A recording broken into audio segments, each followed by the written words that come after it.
हर्षित landmark, सपनों का घर जैसा आप चाहते हैं हम बनाते हैं। 1, 2 एवं 3 BHK ready position flats. Call 9827321321। UP के सीएम योगी आदित्यनाथ बदायूं दौरे पर हैं। बदायूं में सभा को संबोधित करते हुए सीएम योगी ने अंत्योदय परिवार कार्ड धारकों को 35 किलो गेहूं या चावल मुफ्त देने की घोषणा की है। सीएम ने कहा कि अंत्योदय कार्ड धारकों को होली तक 35 किलो गेहूं या चावल दिया जाएगा। साथ ही 1-1 किलो दाल, खाद्य तेल, चीनी और नमक भी उपलब्ध कराया जाएगा। पश्चिम बंगाल की सीएम ममता बनर्जी ने कैबिनेट का विस्तार किया। इस फेरबदल में सीएम ममता बनर्जी ने खुद अपने पास वित्त विभाग प्रभार रखा है, जबकि पूर्व वित्त मंत्री अमित मित्रा को आर्थिक सलाहकार बनाने का फैसला लिया गया। पश्चिम बंगाल विधानसभा में हुई मंत्रिमंडल की बैठक में इस प्रस्ताव को मंजूरी दी गई। पश्चिम बंगाल की मुख्यमंत्री ममता बनर्जी ने छठ पूजा के अवसर पर प्रदेश में 2 दिन की छुट्टी घोषित की है। उन्होंने कहा कि बुधवार से छठ पूजा हो रही है। मैं हर साल गंगा घाट जाती हूँ, मैं बुधवार को भी घाट पर जाऊंगी। छठ पूजा के अवसर पर राज्य सरकार ने 2 दिन की छुट्टी दी है। उत्तर प्रदेश विधानसभा चुनाव नजदीक आ रहे हैं। इसी बीच बहुजन समाज पार्टी सुप्रीमो मायावती ने कहा कि उनकी पार्टी किसी भी दल के साथ विधानसभा चुनाव में गठबंधन नहीं करेगी और अपने दम पर चुनाव लड़ेगी। इस दौरान मायावती ने सत्ताधारी दल बीजेपी के साथ ही कांग्रेस पर जमकर निशाना साधा।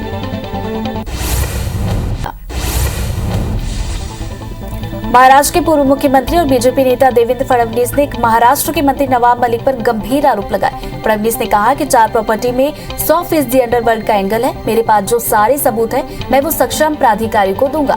मैं ये सारे सबूत राष्ट्रवादी कांग्रेस पार्टी के अध्यक्ष शरद पवार को भी दूंगा, ताकि उनको भी पता चले कि उनके मंत्रियों ने क्या गुल खिलाए हैं।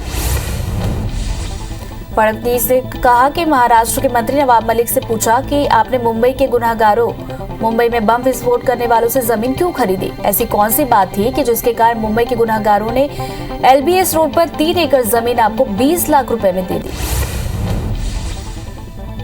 महाराष्ट्र के पूर्व सीएम के आरोपों पर महाराष्ट्र के मंत्री नवाब मलिक ने पलटवार किया। नवाब मलिक ने कहा कि इस तरह के आरोप हम पर आज तक किसी ने नहीं लगाए हैं। आपको जानकारी देने वाले लोग कच्चे खिलाड़ी हैं। बुधवार सुबह 10 बजे देवेंद्र के अंडरवर्ल्ड के खेल का खुलासा करूंगा।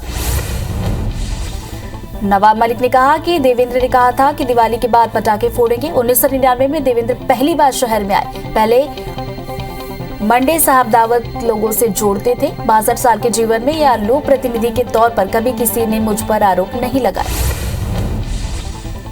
दिल्ली सरकार के पर्यावरण मंत्री गोपाल राय ने कहा कि पूरी दिल्ली के अंदर ओपन बर्निंग को रोकने के लिए 11 नवंबर से 11 दिसंबर तक एंटी ओपन बर्निंग अभियान लॉन्च कर रहे हैं। इसके लिए हमने अलग अलग 10 विभागों को ओपन बर्निंग को रोकने की जिम्मेदारी सौंप दी है। दिल्ली के पर्यावरण मंत्री गोपाल राय ने कहा कि 10 विभागों ने मिलकर 550 टीमें गठित की हैं। ये टीमें दिन और रात में काम करेंगी। इन 550 टीम में से 304 टीमें दिन में काम करेंगी और रात में 240 टीम पेट्रोलिंग करेंगी और ओपन बर्निंग पर रोक लगाएंगी। लखीमपुर हिंसा मामले में बड़ा खुलासा हुआ है। FSL से आई बैलिस्टिक रिपोर्ट में केंद्रीय मंत्री अजय मिश्रा के बेटे आशीष मिश्रा के रिवॉल्वर और राइफल से फायरिंग की पुष्टि हुई है। पुलिस ने गृह राज्य मंत्री अजय मिश्रा के बेटे आशीष मिश्रा और उसके दोस्त अंकित दास के 4 असलहों को जब्त किया था, जिनकी FSL जांच कराई गई। जांच रिपोर्ट में इन असलहों से फायरिंग की पुष्टि हुई है। उत्तर प्रदेश में अगले साल होने वाले विधानसभा चुनाव के सभी सियासी दल मैदान में उतर चुके हैं। इसी बीच समाजवादी पार्टी के मुखिया और यूपी के पूर्व सीएम अखिलेश यादव ने समाजवादी इत्र नाम से एक परफ्यूम लॉन्च कर मीडिया की सुर्खियां बटोरी। सपा MLC पुष्पराज जैन ने कहा कि इस परफ्यूम से 2022 में नफरत खत्म होगी। नेपाल सेना प्रमुख जनरल प्रभुराम शर्मा को साउथ ब्लॉक में गार्ड ऑफ ऑनर दिया गया। नेपाल सेना प्रमुख ने इसके बाद राष्ट्रीय युद्ध स्मारक पर श्रद्धांजलि दी। इस मौके पर भारत के सेना प्रमुख MM नरवणे भी मौजूद रहे। राष्ट्रपति रामनाथ कोविंद राष्ट्रपति भवन में आयोजित पद्म सम्मान समारोह में शामिल हुए। इस साल के लिए पद्म सम्मान दिया गया। राष्ट्रपति रामनाथ कोविंद ने खेल, कला, राजनीति और उद्योग जगत से जुड़े 119 लोगों को पद्म पुरस्कार देकर सम्मानित किया। दिल्ली में राष्ट्रपति रामनाथ कोविंद ने पूर्व लोकसभा अध्यक्ष सुमित्रा महाजन को पद्म भूषण पुरस्कार से सम्मानित किया। सुमित्रा महाजन को यह सम्मान राजनीति में खास योगदान देने के लिए दिया गया। दिल्ली में पूर्व केंद्रीय मंत्री रामविलास पासवान को मरणोपरांत पद्म भूषण पुरस्कार से सम्मानित किया गया। राष्ट्रपति रामनाथ कोविंद ने उनके बेटे चिराग पासवान को यह पुरस्कार दिया। दिल्ली में राष्ट्रपति भवन में असम के पूर्व सीएम तरुण गोगोई को मरणोपरांत पद्म भूषण से सम्मानित किया गया। राष्ट्रपति रामनाथ कोविंद ने उनकी पत्नी डॉली गोगोई को पुरस्कार दिया। गोगोई को यह पुरस्कार जनसेवा के लिए दिया गया। बता दें कि तरुण गोगोई असम के 3 बार सीएम रह चुके हैं।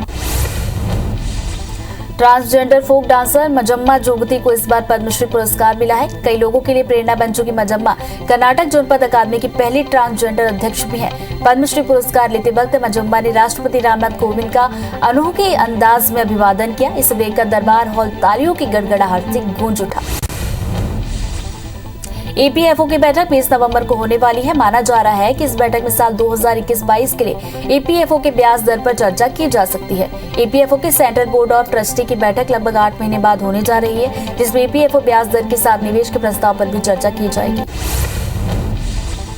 भारत बायोटेक की कोवैक्सीन को WHO की तरफ से आपातकालीन उपयोग सूची में शामिल किए जाने पर केंद्रीय स्वास्थ्य मंत्री मनसुख मांडविया का बयान सामने आया। उन्होंने कहा कि WHO ने अब तक 8 वैक्सीन को EUL में शामिल किया है। हमें खुशी है कि इनमें से कोवैक्सीन और कोविशील्ड 2 भारत की वैक्सीन है। EUL लिस्ट में शामिल करने से दुनिया की 96 देशों ने दोनों वैक्सीन को मान्यता दे दी है।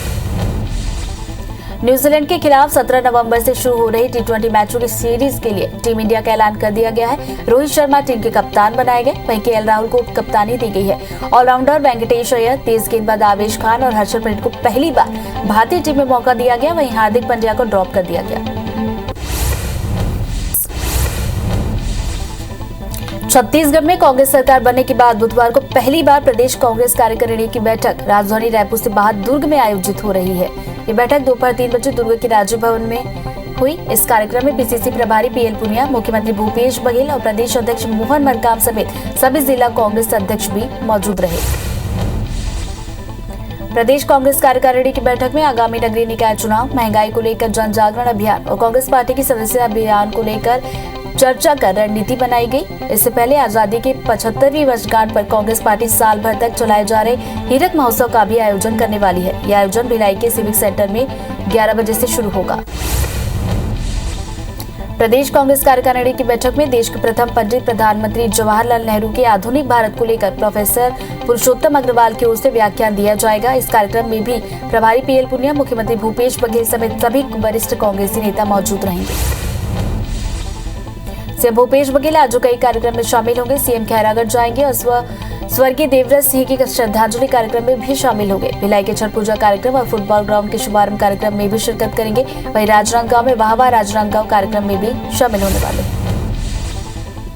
सीएम भूपेश बघेल ने बीते दिनों गृह विभाग की समीक्षा बैठक में कड़े तेवर दिखाते हुए अफसरों को फटकार लगाई। मुख्यमंत्री ने साफ हिदायत दी कि वो हुक्का बार पर सख्त कार्रवाई करे, साथ ही ये भी सुनिश्चित करे कि बंद हुए हुक्का बार दोबारा चालू न होने पाए। रायपुर में पंडरी शॉपिंग फेस्टिवल के समापन के मौके पर पंडरी कपड़ा एवं रेडीमेड व्यापारी संघ की ओर से सीएम भूपेश बघेल का सम्मान किया गया। मुख्यमंत्री को शॉल, श्रीफल, चंद्र कलश और माल्यार्पण का सम्मान किया गया। इस मौके पर शॉपिंग फेस्टिवल के तहत लकी विजेताओं का चयन ड्रॉ के माध्यम से किया गया। मुरैना में केंद्रीय मंत्री ज्योतिरादित्य सिंधिया ने गांधी आश्रम पहुंचकर समाजसेवी सुब्बा राव को श्रद्धांजलि दी। इस दौरान मंत्री सिंधिया ने सुब्बा राव के पूरे जीवन को एक आदर्श बताया। साथ ही कहा कि समाज के सभी लोगों को उनके आदर्शों पर चलने की जरूरत है। मंडला पहुंचे ट्राइबल मिनिस्टर विजय शाह ने 15 नवंबर और 9 अगस्त के घोषित अवकाश को निरस्त करने के सवाल को लेकर बड़ा बयान दिया। मंत्री ने कहा कि 9 अगस्त यानी विश्व आदिवासी दिवस पर घोषित अवकाश को निरस्त करना विवादास्पद है, लेकिन 15 नवंबर को गौरव दिवस पर घोषित अवकाश ऐच्छिक है। बीजेपी पिछड़ा वर्ग मोर्चा के प्रदेश अध्यक्ष अखिलेश सोनी जगदलपुर पहुंचे, जहां उन्होंने भाजपा कार्यालय में कोंडागांव, नारायणपुर और बस्तर जिले के पदाधिकारियों की बैठक ली। इस दौरान उन्होंने मोदी सरकार के कामों की तारीफ करते हुए राज्य सरकार पर निशाना साधा। केशकाल विधायक संतराम नेताम ने गुलबापारा में बने नवीन ग्राम पंचायत भवन का उद्घाटन किया। इसके बाद उन्होंने भवन के सभी कक्षों का निरीक्षण भी किया और ग्राम पंचायत के कामों की तारीफ की। इस दौरान सरपंच और उप सरपंच ने विधायक को अलग अलग विकास कार्यों का मांग पत्र सौंपा। सीएम भूपेश के निर्देश के बाद कोरबा एसपी ने पहला जनदर्शन लगाया। इस दौरान एसपी भोज राम पटेल ने 68 मामलों की सुनवाई करते हुए 17 को मौके पर ही निराकरण कर दिया। वहीं 8 मामले में थानेदारों को जांच के बाद FIR दर्ज करने के आदेश दिए हैं। एसपी ने 23 मामलों को लेकर थानेदारों को जांच के निर्देश दिए। जांजगीर के भाजपा कार्यालय में विधानसभा स्तरीय दीपावली मिलन समारोह का आयोजन किया गया। इस दौरान बीजेपी कार्यकर्ताओं का विधायक नारायण चंदेल ने सम्मान किया और उनकी समस्याओं से भी अवगत हुए। वहीं पदाधिकारियों और कार्यकर्ताओं ने विधायक के सामने अपनी बातें रखी। बलरामपुर एसपी रामकृष्ण साहू ने 468 पुलिसकर्मियों के तबादले के बाद थानों का निरीक्षण शुरू कर दिया है। एसपी ने एडिशनल एसपी के साथ कोतवाली थाने का निरीक्षण किया, जहां कई कमियां पाई गई, जिससे नाराज एसपी ने थानेदार को फटकार लगाई। साथ ही कमियों को जल्द दूर करने के निर्देश दिए। छतरपुर में कलेक्टर से मिलने के लिए धरने पर बैठे बीजेपी विधायक राजेश प्रजापति से आखिरकार कलेक्टर शीलेंद्र सिंह को 4 घंटे बाद मिलने जाना पड़ा। कलेक्टर ने विधायक का दोनों हाथ जोड़कर स्वागत किया, उनकी समस्या जानने का आग्रह किया, लेकिन विधायक क्षेत्र की समस्याओं को लेकर कोई ठोस जवाब नहीं दे पाए। टीकमगढ़ के गांधी चौराहे पर बीजेपी प्रदेश प्रभारी मुरलीधर राव के विवादित बयान को लेकर कांग्रेस पदाधिकारियों ने प्रदर्शन किया। साथ ही मुरलीधर के खिलाफ नारेबाजी करते हुए उनका पुतला भी फूंका। इस दौरान कांग्रेस जिलाध्यक्ष ने कहा कि बीजेपी जाति के आधार पर देश को बांटने का काम कर रही है। पेट्रोल डीजल की कीमत को लेकर केंद्र और राज्य सरकार के बीच जारी गतिरोध कम होने का नाम नहीं ले रहा। इसी बीच लोरमी में भाजपाइयों ने बिलासपुर सांसद अरुण साव के साथ मिलकर हस्ताक्षर अभियान चलाया। लोरमी के एक पेट्रोल पंप के सामने भाजपा के इस अभियान में भारी संख्या में लोगों ने हिस्सा लिया। धमतरी में किसानों ने इसी महीने समर्थन मूल्य पर धान खरीदी शुरू करने समेत 4 सूत्री मांगों को लेकर सिहावा चौक पर चक्का जाम किया। इस दौरान उन्होंने राज्य सरकार के खिलाफ नारेबाजी की। मांगे पूरी नहीं होने पर किसानों ने उग्र आंदोलन की चेतावनी दी। दमोह कलेक्ट्रेट के सामने भगवती मानव कल्याण संगठन के कार्यकर्ताओं ने प्रदर्शन किया। इसके बाद एसपी को ज्ञापन सौंपकर बटियागढ़ क्षेत्र में हुई घटना में निष्पक्ष जांच कर कार्रवाई की मांग की। 5 नवंबर को एक विवाद में बीच बचाव करने के दौरान महिला सरपंच की मौत हो गई थी। दुर्ग में लगने वाले होर्डिंग्स में महिलाओं के बसों के विज्ञापन के खिलाफ हिंदू शक्ति सेवा संगठन ने मोर्चा खोल दिया। संगठन का आरोप है कि भिलाई के व्यापारी ने दुर्ग और भिलाई के प्रमुख मार्गों में बड़ी बड़ी होर्डिंग्स पर महिलाओं के अंतर वस्त्रों का विज्ञापन लगाया है। दमोह के तिदोनी गांव में अहिरवार समाज की महिलाओं और बच्चियों को एक अज्ञात नंबर से कॉल और मैसेज आ रहे हैं, जिसकी शिकायत उन्होंने दमोह पुलिस अधीक्षक से की। महिलाओं का कहना है कि अज्ञात नंबर से कॉल कर उन्हें गंदी गंदी गालियां दी जा रही हैं। मामले में एसपी ने जांच के बाद कार्रवाई करने की बात कही। बलरामपुर रामानुजगंज महाविद्यालय में छात्रों और प्राचार्य की बीच हुई जंग लगातार बढ़ रही है। छात्रों ने प्राचार्य पर प्रताड़ना और अभद्र व्यवहार का आरोप लगाते हुए उन्हें हटाने की मांग की है। इसे लेकर छात्र छात्राओं ने शहर में रैली निकाली और एसडीएम को ज्ञापन सौंपा। बालोद और गुरु ब्लॉक के स्कूलों में मध्याह्न भोजन संचालित करने वाले स्व सहायता समूह की महिलाएं डीईओ ऑफिस पहुंची, जहां उन्होंने डीईओ को बताया कि उन्हें 5 महीने से मध्याह्न भोजन सामग्री की राशि नहीं मिल रही है, जिससे वे दुकानदारों को राशि नहीं दे पा रहे, इसलिए उन्होंने जल्द राशि उपलब्ध कराने की बात कही। दतिया में सड़कों की हालत बहुत खराब हो गई है। सूर्य मंदिर जाने वाली सड़क गड्ढों में तब्दील हो चुकी है। इसे लेकर पीडब्ल्यूडी के एसडीओ योगेंद्र यादव ने कहा कि जल्द ही सड़क का पैचवर्क कराया जाएगा और सड़क को दुरुस्त किया जाएगा। वहीं मंत्री सुरेश धाकड़ ने भी सड़क को जल्द दुरुस्त कराने की बात कही है। जनदर्शन में अंबिकापुर के गंगापुर इलाके में शराब दुकान के बगल में खोले गए रोजगार कार्यालय को हटाने की मांग की गई। इस पर सरगुजा कलेक्टर ने तत्काल रोजगार कार्यालय को शराब दुकान के बगल से हटकर कलेक्टर कार्यालय की कंपोजिट बिल्डिंग में शिफ्ट करने का आदेश जारी किया। जबलपुर में मदन महल से दमोह नाका के बीच बन रहे फ्लाईओवर के निर्माण में तेजी लाने के लिए अतिक्रमण हटाने की कार्रवाई शुरू कर दी गई है। पीडब्ल्यूडी ने निर्माण में बाधा बन रहे 30 से ज्यादा जगहों को एक ही दिन में अतिक्रमण मुक्त कराया। पीडब्ल्यूडी करीब 7 किलोमीटर लंबे फ्लाईओवर का निर्माण करवा रही है। दिल्ली से बिलासपुर आने वाली अलायंस एयर की उड़ान को खराब मौसम के चलते रद्द कर दिया गया। विमान के रद्द होने के कारण लगभग 35 यात्री दिल्ली में और 30 यात्री प्रयागराज में फंसे रहे। यात्रियों से मिली जानकारी के मुताबिक पहले उन्हें दिल्ली से प्रयागराज भेजाया गया। वहां पर बताया गया कि बिलासपुर में मौसम खराब है। यात्रियों का कहना है कि दिल्ली एयरपोर्ट पर एयरलाइंस की ओर से न तो खाने पीने की और न ही रुकने की व्यवस्था की गई। सभी को बुधवार को दिल्ली से रायपुर लाया जा रहा है। यात्रियों का कहना है कि एयरलाइंस के स्टाफ की ओर से उन्हें सही तरह से जानकारी नहीं दी गई, जिसके कारण परेशानियां हुई। रायपुर के पंडरी बस स्टैंड की आईएसबीटी में शिफ्टिंग करीब 1 हफ्ते तक टल सकती है। प्रशासन ने शिफ्टिंग से पहले बुधवार शाम 5:30 बजे बसों का ड्राई रन करवाने का फैसला लिया। कलेक्टर ने बीते दिनों एसपी, आरटीओ, निगम आयुक्त और बस संचालकों के साथ बैठक ली, जिसमें शिफ्टिंग को लेकर समीक्षा की गई। रायपुर में कोरोना का संक्रमण कम हो गया है। ऐसे में अब सिनेमा घरों को बुधवार से पूरी क्षमता के साथ संचालित करने की इजाजत मिल गई। कलेक्टर ने कोरोना प्रोटोकॉल का कड़ाई से पालन करने का आदेश भी जारी किया। सिनेमा घर संचालकों को हर शो के बाद सीट समेत आसपास के सामानों को सैनिटाइज करना जरूरी होगा।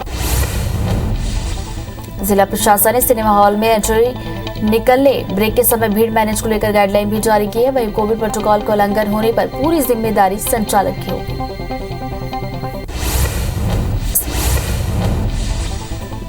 यूपी के सीएम योगी आदित्यनाथ बदायूं दौरे पर हैं। बदायूं में सभा को संबोधित करते हुए सीएम योगी ने अंत्योदय परिवार कार्ड धारकों को 35 किलो गेहूं या चावल मुफ्त देने की घोषणा की है। सीएम ने कहा कि अंत्योदय कार्ड धारकों को होली तक 35 किलो गेहूं या चावल दिया जाएगा। साथ ही 1-1 किलो दाल, खाद्य तेल, चीनी और नमक भी उपलब्ध कराया जाएगा। पश्चिम बंगाल की सीएम ममता बनर्जी ने कैबिनेट का विस्तार किया। इस फेरबदल में सीएम ममता बनर्जी ने खुद अपने पास वित्त विभाग का प्रभार रखा है, जबकि पूर्व वित्त मंत्री अमित मित्रा को आर्थिक सलाहकार बनाने का फैसला किया गया। पश्चिम बंगाल विधानसभा में हुई मंत्रिमंडल की बैठक में इस प्रस्ताव को मंजूरी दी गई। पश्चिम बंगाल की सीएम ममता बनर्जी ने छठ पूजा के अवसर पर प्रदेश में 2 दिन की छुट्टी घोषित की है। उन्होंने कहा कि बुधवार से छठ पूजा हो रही है। मैं हर साल गंगा घाट जाती हूं, मैं बुधवार को भी घाट पर जाऊंगी। छठ पूजा के अवसर पर राज्य सरकार ने 2 दिन की छुट्टी दी है। यूपी विधानसभा चुनाव नजदीक आ रहे हैं। इसी बीच बहुजन समाज पार्टी सुप्रीमो मायावती ने कहा कि उनकी पार्टी किसी भी दल के साथ विधानसभा चुनाव में गठबंधन नहीं करेगी और अपने दम पर चुनाव लड़ेगी। इस दौरान मायावती ने सत्ताधारी दल बीजेपी के साथ ही कांग्रेस पर भी निशाना साधा। महाराष्ट्र के पूर्व सीएम और बीजेपी नेता देवेंद्र फडणवीस ने महाराष्ट्र के मंत्री नवाब मलिक पर गंभीर आरोप लगाए। फडणवीस ने कहा कि 4 प्रॉपर्टी में 100% अंडरवर्ल्ड का एंगल है। मेरे पास जो सारे सबूत है मैं वो सक्षम प्राधिकारी को दूंगा। मैं ये सारे सबूत राष्ट्रवादी कांग्रेस पार्टी के अध्यक्ष शरद पवार को भी दूंगा, ताकि उनको भी पता चले कि उनके मंत्रियों ने क्या गुल खिलाया है।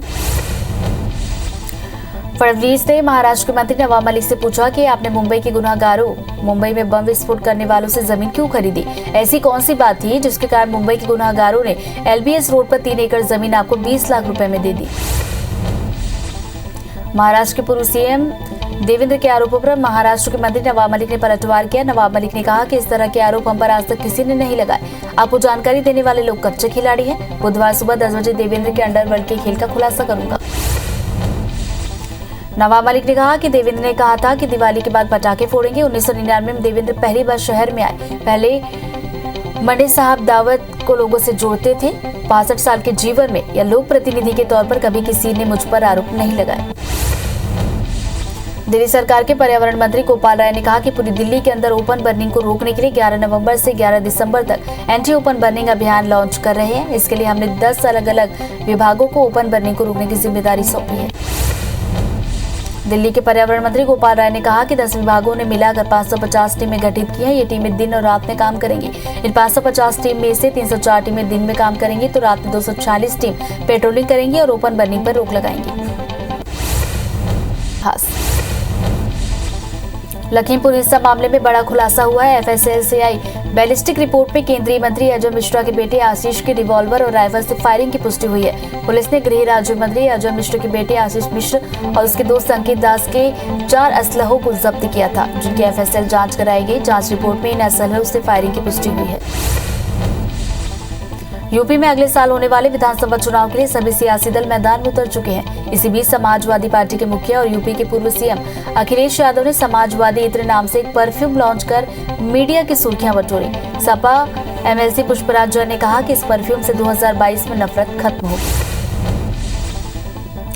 नेपाल सेना प्रमुख जनरल प्रभु राम शर्मा को साउथ ब्लॉक में गार्ड ऑफ ऑनर दिया गया। नेपाल सेना प्रमुख ने इसके बाद राष्ट्रीय युद्ध स्मारक पर श्रद्धांजलि दी। इस मौके पर भारत के सेना प्रमुख MM नरवणे भी मौजूद रहे। राष्ट्रपति रामनाथ कोविंद राष्ट्रपति भवन में आयोजित पद्म सम्मान समारोह में शामिल हुए। इस साल के लिए पद्म सम्मान दिया गया। राष्ट्रपति रामनाथ कोविंद ने खेल, कला, राजनीति और उद्योग जगत से जुड़े 119 लोगों को पद्म पुरस्कार देकर सम्मानित किया। राष्ट्रपति रामनाथ कोविंद ने पूर्व लोकसभा अध्यक्ष सुमित्रा महाजन को पद्म भूषण पुरस्कार से सम्मानित किया। सुमित्रा महाजन को यह सम्मान राजनीति में खास योगदान देने के लिए दिया गया। दिल्ली में पूर्व केंद्रीय मंत्री रामविलास पासवान को मरणोपरांत पद्म भूषण पुरस्कार से सम्मानित किया गया। राष्ट्रपति रामनाथ कोविंद ने उनके बेटे चिराग पासवान को पुरस्कार दिया। दिल्ली में राष्ट्रपति भवन में असम के पूर्व सीएम तरुण गोगोई को मरणोपरांत पद्म भूषण से सम्मानित किया गया। राष्ट्रपति रामनाथ कोविंद ने उनकी पत्नी जॉली गोगोई को पुरस्कार दिया। गोगोई को यह पुरस्कार जनसेवा के लिए दिया गया। बता दें कि तरुण गोगोई असम के 3 बार सीएम रह चुके हैं। ट्रांसजेंडर फोक डांसर मजम्मा जोगती को इस बार पद्मश्री पुरस्कार मिला है। कई लोगों के लिए प्रेरणा बन चुकी मजम्मा जनपद अकादमी की पहली ट्रांसजेंडर अध्यक्ष भी है। पद्मश्री पुरस्कार लेते वक्त मजम्मा ने राष्ट्रपति रामनाथ कोविंद का अनोखे अंदाज में अभिवादन किया। इसे देखकर दरबार हॉल तालियों के गड़गड़ाहट से गूंज उठा। ईपीएफओ की बैठक 20 नवंबर को होने वाली है। माना जा रहा है कि इस बैठक में साल 2021-22 के लिए ईपीएफओ के ब्याज दर पर चर्चा की जा सकती है। ईपीएफओ के सेंट्रल बोर्ड ऑफ ट्रस्टी की बैठक लगभग 8 महीने बाद होने वाली है, जिसमें ईपीएफओ ब्याज दर के साथ निवेश के प्रस्ताव पर भी चर्चा की जाएगी। भारत बायोटेक की कोवैक्सीन को डब्ल्यूएचओ की तरफ से आपातकालीन उपयोग सूची में शामिल किए जाने पर केंद्रीय स्वास्थ्य मंत्री मनसुख मांडविया का बयान सामने आया। उन्होंने कहा कि डब्ल्यूएचओ ने अब तक 8 वैक्सीन को ईयूएल में शामिल किया है। हमें खुशी है कि इनमें से कोवैक्सीन और कोविशील्ड तो भारत की वैक्सीनें हैं। ईयूएल लिस्ट में शामिल करने से दुनिया के 96 देशों ने दोनों वैक्सीन को मान्यता दी है। न्यूजीलैंड के खिलाफ 17 नवंबर से शुरू हो रही T20 मैचों की सीरीज के लिए टीम इंडिया का ऐलान किया गया। रोहित शर्मा टीम के कप्तान बनाए गए हैं, वहीं केएल राहुल को कप्तानी सौंपी गई। ऑलराउंडर वेंकटेश अय्यर, तेज गेंदबाज आवेश खान और हर्षल पटेल को पहली बार भारतीय टीम में मौका दिया गया है। वहीं हार्दिक पांड्या को ड्रॉप किया गया। छत्तीसगढ़ में कांग्रेस सरकार बनने के बाद बुधवार को पहली बार प्रदेश कांग्रेस कार्यकारिणी की बैठक राजधानी रायपुर से बाहर दुर्ग में आयोजित हो रही है। ये बैठक दोपहर 3 बजे दुर्ग के राजीव भवन में होगी। इस कार्यक्रम में पीसीसी प्रभारी पीएल पुनिया, मुख्यमंत्री भूपेश बघेल और प्रदेश अध्यक्ष मोहन मरकाम समेत सभी जिला कांग्रेस अध्यक्ष मौजूद रहेंगे। प्रदेश कांग्रेस कार्यकारिणी की बैठक में आगामी नगरीय निकाय चुनाव, महंगाई को लेकर जन जागरण अभियान और कांग्रेस पार्टी की सदस्यता अभियान को लेकर चर्चा कर रणनीति बनाई जाएगी। इससे पहले आजादी की 75वीं वर्षगांठ पर कांग्रेस पार्टी साल भर तक चलाए जा रहे हीरक महोत्सव का भी आयोजन करेगी। यह आयोजन भिलाई के सिविक सेंटर में सुबह 11 बजे शुरू होगा। प्रदेश कांग्रेस कार्यकारिणी की बैठक में देश के प्रथम पंडित प्रधानमंत्री जवाहरलाल नेहरू के आधुनिक भारत को लेकर प्रोफेसर पुरुषोत्तम अग्रवाल की ओर से व्याख्यान दिया जाएगा। इस कार्यक्रम में भी प्रभारी पीएल पुनिया, मुख्यमंत्री भूपेश बघेल समेत सभी वरिष्ठ कांग्रेसी नेता मौजूद रहेंगे। सीएम भूपेश बघेल आज कई कार्यक्रम में शामिल होंगे। सीएम खैरागढ़ जाएंगे और स्वर्गीय देवव्रत सिंह के श्रद्धांजलि कार्यक्रम में शामिल होंगे। भिलाई के छठ पूजा कार्यक्रम और फुटबॉल ग्राउंड के शुभारंभ कार्यक्रम में भी शिरकत करेंगे। वहीं राजनांदगांव में वाहवाह राजनांदगांव कार्यक्रम में भी शामिल होंगे।